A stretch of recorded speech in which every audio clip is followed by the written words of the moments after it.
CM bunk back ஸ்டேஜில் Jimmy Uso பார்த்து சந்திக்கிறார். ஜிம்மி யூசோ என்ன சொன்னாருன்றத முள்ற மைக்கில் வந்து சொல்கிறார்.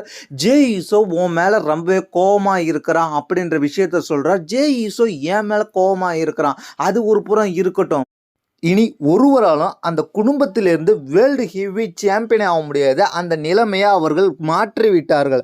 அது மட்டும் இல்லாமல் கடந்த வாரம் ரோமன் ரிங்ஸ் வந்தான். ரோமன் ரிங்ஸ் வந்து என்னை கிழவன் சொல்லி கத்த ஆரம்பித்தான். நான் கிழவனா அப்படின்றது தான் எனக்கு கேட்குற கேள்வி. நான் உங்கள்கிட்ட கேட்குறேன். ஆடியன்ஸ்லாம் இல்லை இல்லைன்னு கத்திட்டு அப்புறம் ஆமான்னாங்க. அதுக்கப்புறம் வந்து என்ன நடந்துச்சுன்னு கேட்டிங்கன்னா, நான் கிழவனா இருக்கிறதுக்கு எனக்கு வருத்தம் கிடையாது, ஏன்னா எனக்கு வயசாயிருச்சுன்றதை நான் ஒத்துக்கிறேன். ஆனால் வந்து இந்த ரெசில்மேனியாவில் என்ன நடக்கும்னு கேட்டிங்கன்னா, 20 நிமிஷத்தில் ரோமன் ரிங்ஸோட கதையை நான் ஜிடிஎஸ் போட்டு முடிச்சிருவேன். முடித்து நான் தான் சாம்பியனாக மீண்டும் போகிறேன் இந்த ரெசில்மேனியாவில். நான் இங்கே மற்றவங்க மாதிரி என்னை அக்னாலஜ்மெண்ட் பண்ணுங்க, என்னை அங்கீகரிங்கன்ற நான் கேட்க மாட்டேன். ஏன்னா நீங்கள் ஏற்கனவே என்னை அங்கீகரிச்சிட்டீங்க, அதனால தான் நான் சாம்பியனாக இருக்கிறேன். எனக்கு தெரியும் இங்கே மண்டே நைட் ட்ராவில் நான் பெரிய ஆள், என்னை நீங்கள் அதனால தான் கொண்டாடிக்கிட்டு இருக்கீங்க. உங்கள்கிட்ட நான் கேட்கணுன்னு அவசியமே இல்லை. உடனே ஜே ஈசோ மியூசிக் வருது. ஜே ஈசோ என்ட்ரன்ஸ் வழியாக வர்றார். வந்த ஜே ஈசோ சிஎம் பங்கை பார்த்து கத்துறாரு, என்னை பற்றியும் என் குடும்பத்தை பற்றியும் பேச உனக்கு தகுதியே இல்லை. எனக்கு சாம்பியன்ஷிப் மேட்ச் ரீமேட்ச் எனக்கு கிடைக்கலன்றதுக்கு நான் வருத்தமே படலை.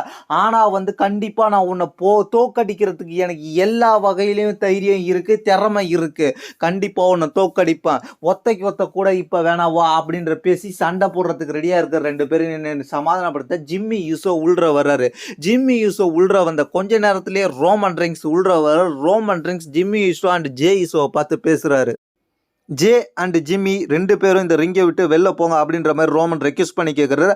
அதுக்கப்புறம் சிஎம் பங்கு சொல்கிறாரு, ரோமன் ரிங்ஸுக்கு உதவி தேவை, இங்கே இருங்கன்னொடனே ஜிம்மி ஜேயும் கடுப்பானதில் ஜே வந்து அட்டாக் பண்ணுறாரு. அதுக்கப்புறம் வந்து ஜேவை அட்டாக் பண்ணுறாரு சிஎம் பங்கு. அதுக்கப்புறம் ஜிம்மி வந்து சிஎம் பங்கு பிடிக்க, அதுக்கப்புறம் ரோமன் ரிங்ஸ் சிஎம் பங்கு சூப்பர்மேன் பண்ணி வைக்க, பேக் ஸ்டேஜில் ஆடம் பேர்ஸ் வந்து ஜிம்மி யூஸும் ஜே யூஸையும் வெளில அனுப்ப, அதுக்கப்புறம் வந்து இதுதான் சந்தர்ப்பம் ரோமன் ரிங்ஸ் பயன்படுத்திக்கிட்டு சிஎம் பங்கு ஒரு ஸ்பியர் போட, அதுக்கப்புறம் ஸ்பியர் போட்டது மட்டும் இல்லாமல் வெளில தூக்கிட்டு போய் கமெண்ட்ரி டேபிளில் போட்டு கமெண்ட்ரி டேபிளை உடச்சிட்டு, அதுக்கப்புறம் ஆக்ரோஷமாக இருந்த ரோமன் ரிங்ஸ் சிஎம் பங்கை பார்த்து என்ன சொல்கிறாருன்னு கேட்டிங்கன்னா, இப்போ என்னடா செய்ய போகிறா அப்படின்ற மாதிரி சட்டையை பிடிச்சி உலுக்கி கேட்குறாரு.